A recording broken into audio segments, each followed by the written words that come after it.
তুচ্ছ করা এবং ছোট করার অনুভূতি সৃষ্টি হয়, এমন মানসিক অবস্থাকে খাস খুশু বলা হয়। খুজুর সাথে ইবাদত করা মানে আল্লাহ তাআলার সামনে নিজেকে একদম ছোট করা, তুচ্ছ তাচ্ছিল্য করা, তার আনুগত্যের চরম পরাকাষ্ঠা প্রদর্শন করা, এটাকেই বোঝানো হয়। এর ফলে মানুষের ইবাদত বন্দেগী করা সহজ হয়ে যায়।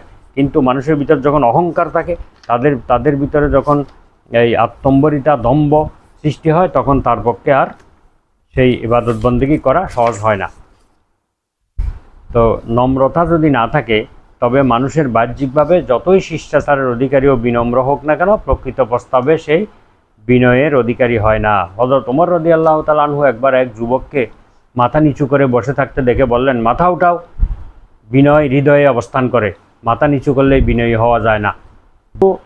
বা বিনয় এর অর্থ হচ্ছে অধিকারের ক্ষেত্রে ইতরভদ্র নির্বিশেষে সবার সঙ্গে একই রকম ব্যবহার করা, অর্থাৎ বড় ছোট উঁচু নিচু সবার সঙ্গে অধিকার প্রদানের ক্ষেত্রে, অধিকার আদায়ের ক্ষেত্রে, সকল ক্ষেত্রে একই রকম ব্যবহার করা, এবং আল্লাহ তাআলা তোমার উপর যা ফরজ করে দিয়েছেন তা পালন করতে গিয়ে অন্তরকে শুধু তার জন্যই নির্দিষ্ট করা এবং আল্লাহর দিকেই কেন্দ্রীভূত করা, এটিই হচ্ছে খুশু এর মূল কথা।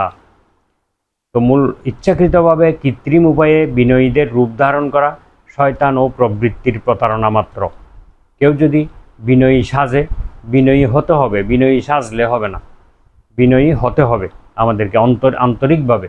বিনয়ী সাজলে কিন্তু সেটা শয়তানের এবং প্রবৃত্তির সাথে প্রতারণা হবে, আর তা অত্যন্ত নিন্দনীয় কাজ। অবশ্য যদি অনিচ্ছাকৃতভাবে এই অবস্থার সৃষ্টি হয়, তাহলে এটা ক্ষমার যোগ্য হবে।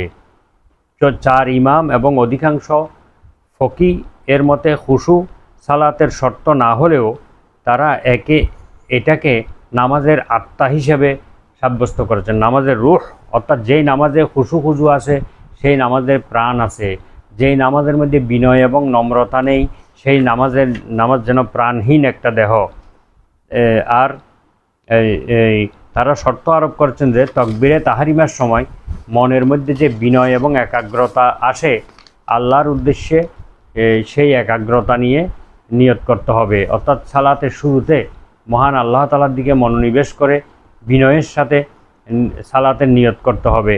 পরে যদি খুশু যদি নাও থাকে, নামাজের শেষ পর্যন্ত খুশু না থাকলেও, তো যেই নামাজের যতটুকু অংশের সওয়াব লাভ করবে না, সেই অংশে খুশু উপস্থিত ছিল না, তবে ফিকা অনুযায়ী তাকে সালাত পরিত্যাগকারী বা সালাত তরককারী বলা যাবে না। খুশু না থাকলেও সেই সালাত আদায়কারী হিসেবে গণ্য হবে। সালাত